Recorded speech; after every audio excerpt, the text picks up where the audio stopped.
Hey everyone, if you're getting the graphics driver crashed error in Valorant, don't worry, I've got 2 quick methods to help you fix it.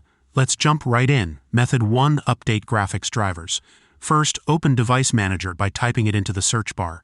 Expand Display Adapters and right-click on your graphics card.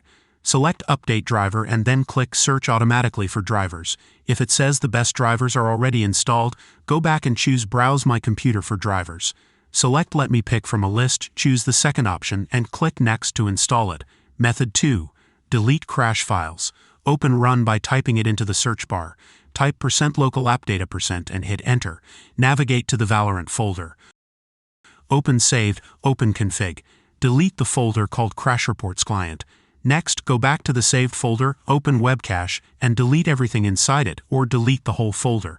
Once you've done these steps, restart your PC and the problem should be fixed. If this helped, drop a like and subscribe for more quick gaming fixes. See you next time.